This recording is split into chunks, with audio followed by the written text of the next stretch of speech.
আজ ইফতার থেকে ভিডিওটি শুরু করছি। এই তো আমি বেগুন দিয়ে আলু দিয়ে মাছ রান্না করছি আর রান্না করছি চিচিঙ্গা ভাজি। আসসালামু আলাইকুম এভরিওয়ান, সবাই কেমন আছেন? আশা করছি যে যেখান থেকে ভিডিওটি দেখছেন ভালো আছেন, আমরাও ভালো আছি। আশা করছি আজ ভিডিওটিও ভালো লাগবে আপনাদের কাছে। এই তো আমার মেয়ে আমার জন্য ও নিজের জন্য ভাতগুলো বেড়ে নিল। এরপরে আমরা ইফতারের জন্য রেডি হয়ে গেলাম। এখানে আমার মেয়ে খেজুরটা বের করে নিল, এই তো আমি তরমুজটা বের করে নিচ্ছি। আর এদিকে দেখেন আমরা মহব্বতী শরবত বানিয়েছি, আমার জন্য নিলাম আর আমার মেয়ের জন্য নিলাম। আজানটা দিয়ে দিচ্ছে, খাবারটা শুরু করলাম। মাঝে মাঝে কিন্তু বাদ দিয়ে ইফতার করতে ভালোই লাগে। আমি আর আমার মেয়ে মিলে দুজন মিলে খাচ্ছি।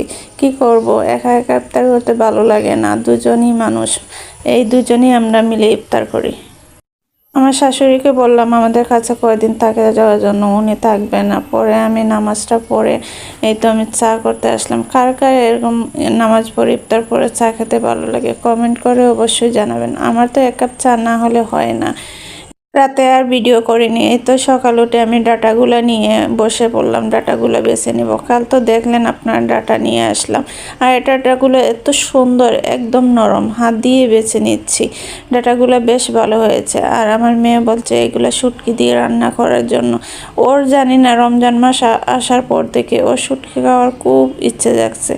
প্রতিদিনই বলবে আম্মু শুটকি রান্না করো, কিন্তু প্রতিদিন তো আর রান্না করা যায় না। আমি ডাটাগুলো বেছে এখন আমি ভেন্ডিটা কেটে নিচ্ছি, এটা দিয়ে আমি ভাজি রান্না করব। আমরা বলি ভাজি, আপনারা কি বলেন জানি না, এক এক এলাকায় এক এক ধরনের শব্দ ব্যবহার হয়। এই তো আমি ভেন্ডিগুলো কেটে নিলাম।